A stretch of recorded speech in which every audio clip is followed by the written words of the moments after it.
أعوذ بالله من الشيطان الرجيم.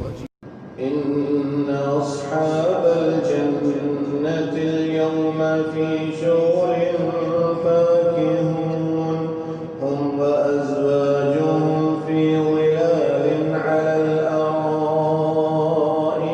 متكئون لهم فيها فاكهة ولهم ما يدعون سلام قولا من رب رحيم وامتازوا اليوم أيها المجرمون ألم أعهد إليكم يا بني آدم ألا تعبدوا الشيطان إنه لكم عدو مبين وأن اعبدوني هذا صراط مستقيم ولقد أضل منكم جبلا كثيرا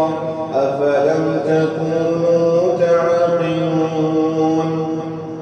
هذه جهنم التي كنتم توعدون اصلوها اليوم بما كنتم تكفرون اليوم نختم على أفواههم وتكلمنا أيديهم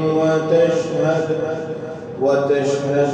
أرجلهم بما كانوا يكسبون ولو نشاء لطمسنا على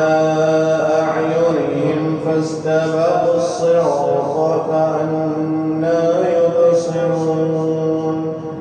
ولو نشاء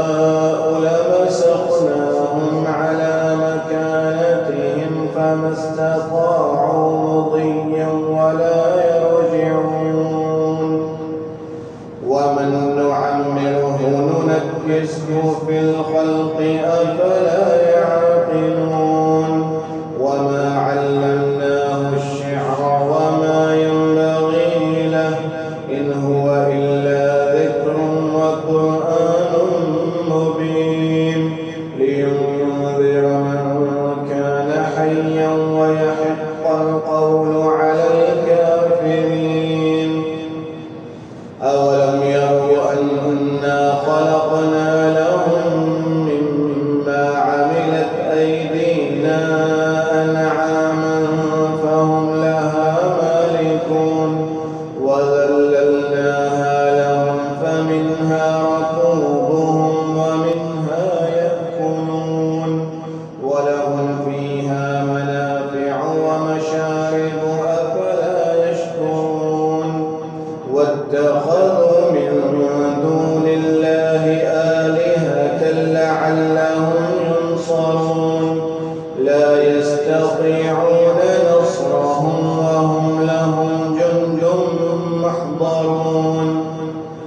فلا يحزنك قولهم إنا نعلم ما يسرون وما يعلنون أولم ير الإنسان أنا خلقناه من